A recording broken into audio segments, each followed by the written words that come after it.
Hey, family, welcome back. I am your host, Nixa Natalie, and this is Where Faith Lives. If this is your first time joining us, welcome. I truly pray that this space feels warm, safe, and honest for you, and I hope you stay for a while. And if you're returning, thank you. Your presence truly matters here. And I pray you'll continue on this journey with me as we grow in our faith, strengthen one another, learn to trust God more deeply, and walk in the kind of love and purpose that He has called us to. If you've been walking with me through this season of conversations, celibacy, friendships, discernment, healing, this episode is a continuation of that journey. Because at some point, waiting stops being the work and stewarding begins. Most of us have learned how to sit still. We've learned how to say no. We've learned how to step back and let God heal what needed attention. But when God opens a door, when there's opportunity, interest, or connection, the question shifts. How do I move forward wisely without rushing God or losing myself in the process? This conversation isn't about rules. It's about wisdom. It's about learning how to carry yourself when you're no longer surviving, but you're still discerning. What dating with purpose looks like after healing. There's a noticeable shift that happens when healing has actually done its work. You're no longer dating to feel chosen. You're no longer chasing reassurance. And you're no longer trying to fill silence with connection. Instead, your pace changes. You don't feel urgency to attach. You don't feel anxiety about outcomes. And you don't feel like losing someone means losing yourself. A question that matters here is this. If this connection stayed exactly the same, could I still walk with God freely? Because purpose in dating doesn't reveal itself in excitement. It shows up in what remains steady once emotions settle. And once you reach that place where you're no longer dating from wounds, another question naturally rises. Not emotionally, but practically. Where is this actually going? There are relationships that feel good but don't move. Connections that are consistent but avoid direction. Situations where time is invested but clarity stays postponed. Over time, the lack of direction becomes exhausting.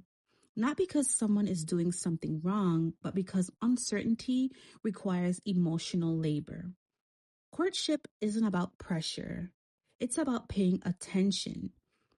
Paying attention to whether conversations about the future keep getting delayed.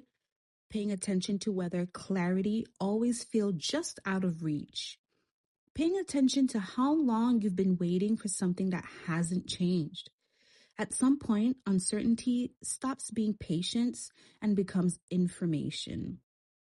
There's a verse I've referenced throughout this series, and I want to acknowledge it intentionally here.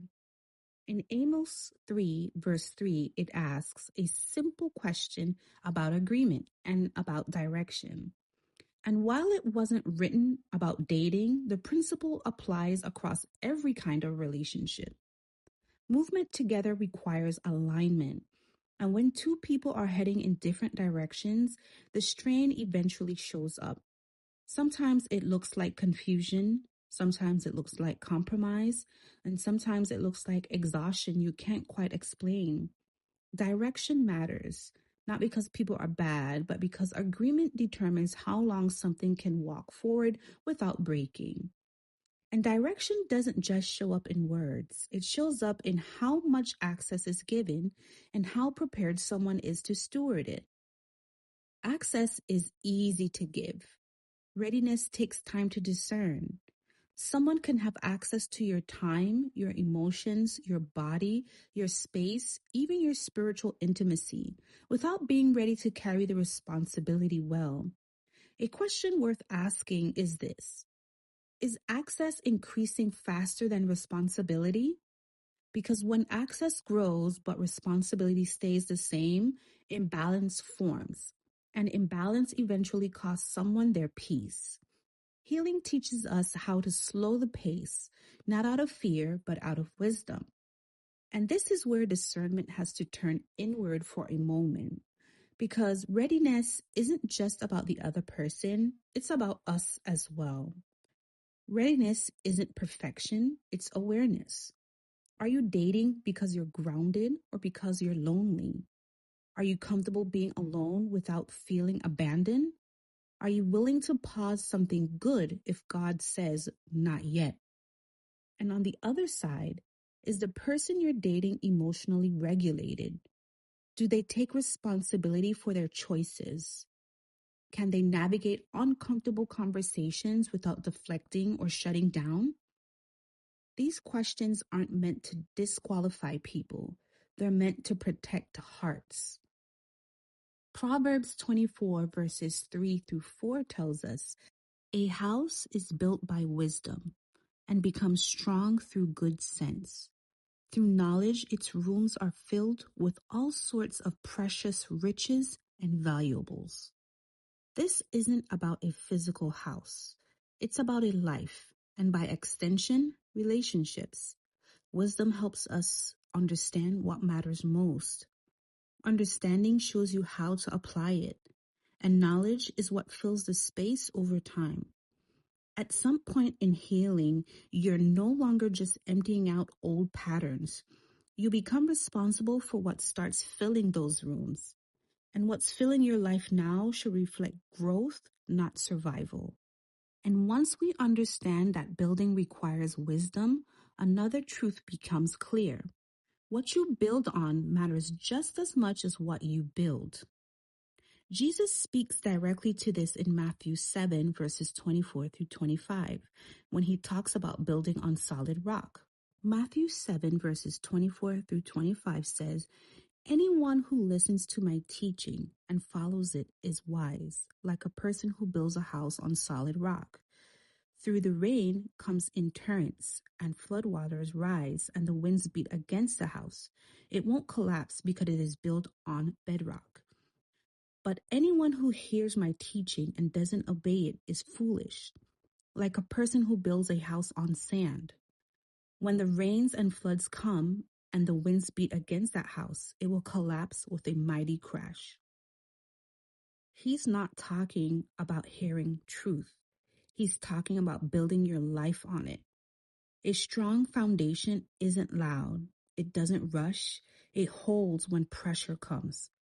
This is why God-covered relationships feel different. Not perfect, but stable.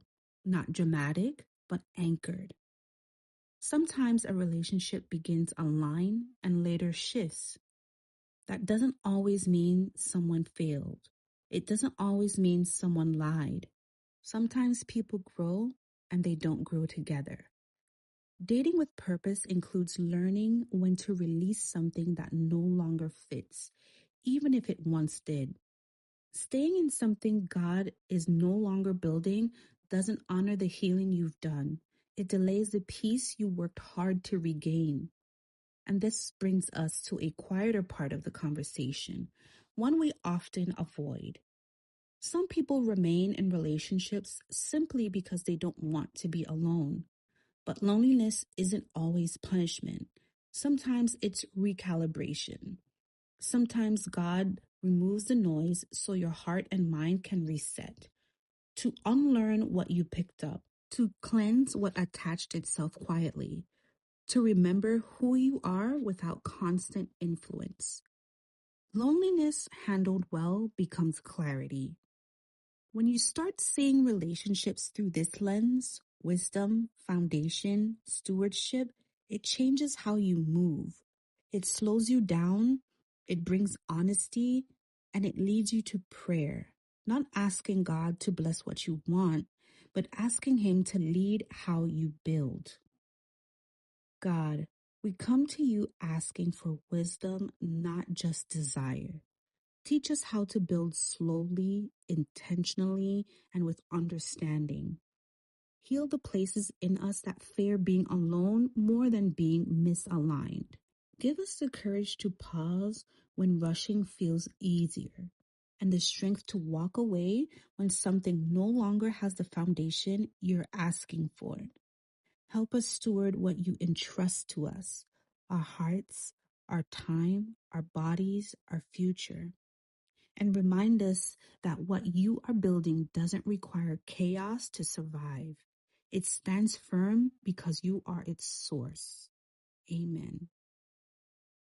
Guys, if this episode stirred questions for you about readiness, timing, alignment, take time to sit with them, pray through them.